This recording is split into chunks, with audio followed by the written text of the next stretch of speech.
Aí entra alguns pontos positivos, eu acho, da CLT. Que aí já está descontado na folha, o cara não precisa se preocupar muito com isso. Então, se ele tem um salário legal de 7, 15 mil em CLT, ele já não vai estar no piso do INSS ali, né? Exato.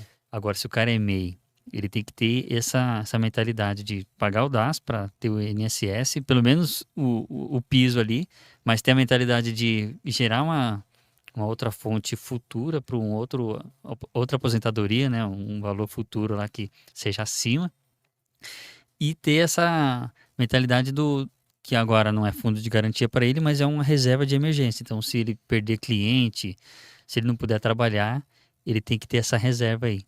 E o contador pode ajudar nisso? Existe esse tipo de serviço que ele pode delegar para o contador? Ó, me ajuda a destinar X% para como se fosse um CLT?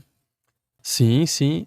Essa parte, inclusive, como eu falei, é o diferencial que alguns contadores precisariam ter para poder orientar o MEI, que ele tem apenas ali um salário mínimo. Então, por exemplo, hoje, de repente, o MEI ele está ali ganhando 5 mil todo mês.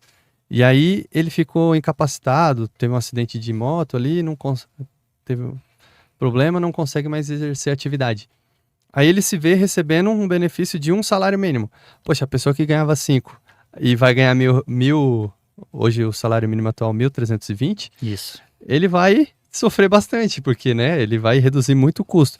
Então é muito importante ele ter um planejamento para ele poder contar com esses dias ruins. E eu não digo só um acidente, assim, um imprevisto, mas a gente vive no Brasil.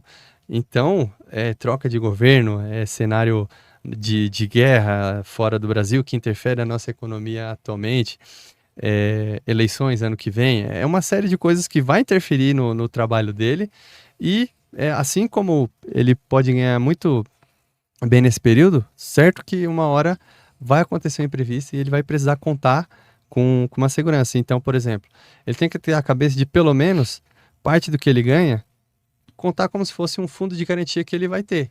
Separa ali 8% e faz um investimento. Põe ali numa renda fixa ali, com liquidez, para ele poder resgatar na hora que precisar. Faz uma reserva de emergência. Quando no mês que ele ganhava 5, ele ganhou 3.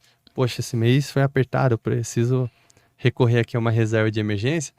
Então, ele precisa se organizar e o contador pode sim auxiliar, deveria já ser regra do todo contador auxiliar, mas alguns contadores acabam não prestando esse tipo de serviço. Entendi.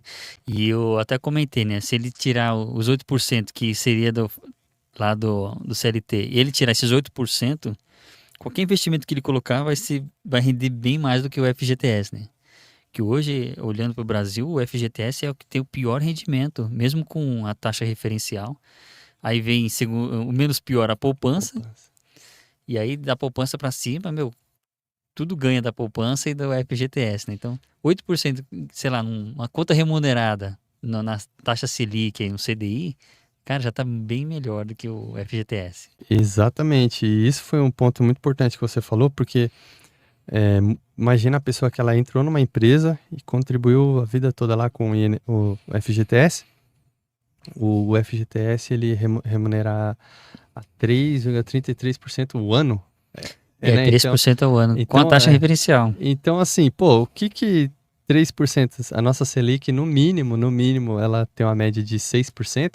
Então, assim, até a poupança ganha do retorno do fundo de garantia. Então, assim, imagina, assim, pessoas que têm grandes valores lá no fundo de garantia, não resgatam, né, porque não precisam, o valor está se deteriorando. Então, se você tem 100 mil lá, ele deveria estar sendo corrigido e acaba que você, na hora de você utilizar, pegar ele por financiar uma casa, comprar alguma coisa, você vai ter um poder de compra menor do que você deveria ter, porque ele não teve a correção, né? Você perdeu para a inflação durante todo esse período. É.